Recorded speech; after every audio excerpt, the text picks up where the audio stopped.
Sa baybayin ng Galilea siya'y tinawag. Mangingisda noon, ngayon'y tasunod ng anak. Iniwan ng lambat upang maglingkod. Sa landas ng liwanag siya'y naglakad. Pedro ang bato sa pananampalataya.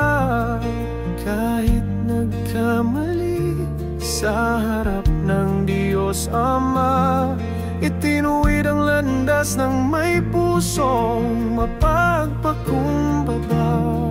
Sa biyaya ng langit siya'y muling tumindig at nagbunga.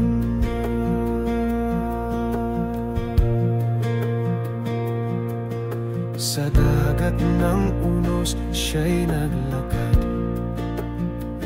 ngunit sa takwin ay saglit siyang bumagsak. Ang kamay ng Panginoon ang sa kanya'y humalalay. Sa pananampalataya siya'y muling nagtagumpay. Pedro ang bato sa pananampalataya. Kahit nagkamali sa harap ng Diyos Ama, itinuwid ang landas ng may pusong mapagpakumbaba. Sa biyaya ng langit siya'y muling tumindig at nagbunga.